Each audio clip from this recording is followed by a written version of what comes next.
¿Qué tal amigos? ¿Cómo están? Acá vengo nuevamente con este video y es que en las redes sociales parece haber un claro descontento de la población salvadoreña en contra de los diputados de la Asamblea Legislativa, y es que como todos podemos ver, la mayoría de ellos están tratando de echarle zancadilla al presidente Nayib Bukele y están en contra de la población salvadoreña, ya que al estar en contra del presidente Nayib Bukele también se ponen en contra de toda la población salvadoreña que queremos paz y queremos un futuro mejor para El Salvador.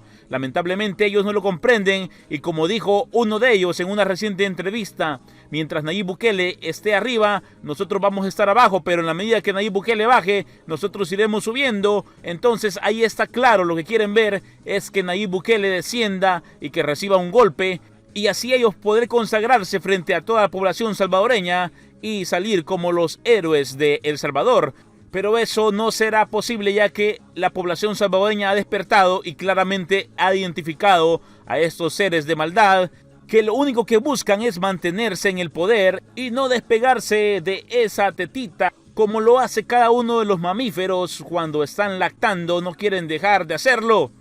Así que su plan es seguir lactando el dinero de las arcas del Estado. Y bueno, pues la población salvadoreña parece haberse dado cuenta y cada uno expresa su descontento de una manera muy particular.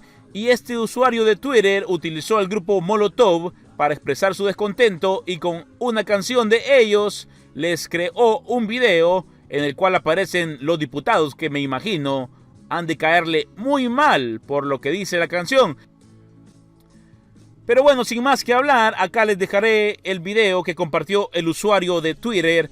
Tú dime qué opinas de este descontento de la población salvadoreña, que probablemente poco a poco se esté convirtiendo en odio. Esto lo digo por la manera en que muchos de los ciudadanos de El Salvador comienzan a expresarse acerca de los diputados. Que se sienta todos juntos como hermanos, porque somos más, jalamos más parejo, porque están siguiendo a una bola de pendejos que nos llevan por donde les conviene, y es nuestro sudor lo que los mantiene comiendo pan caliente.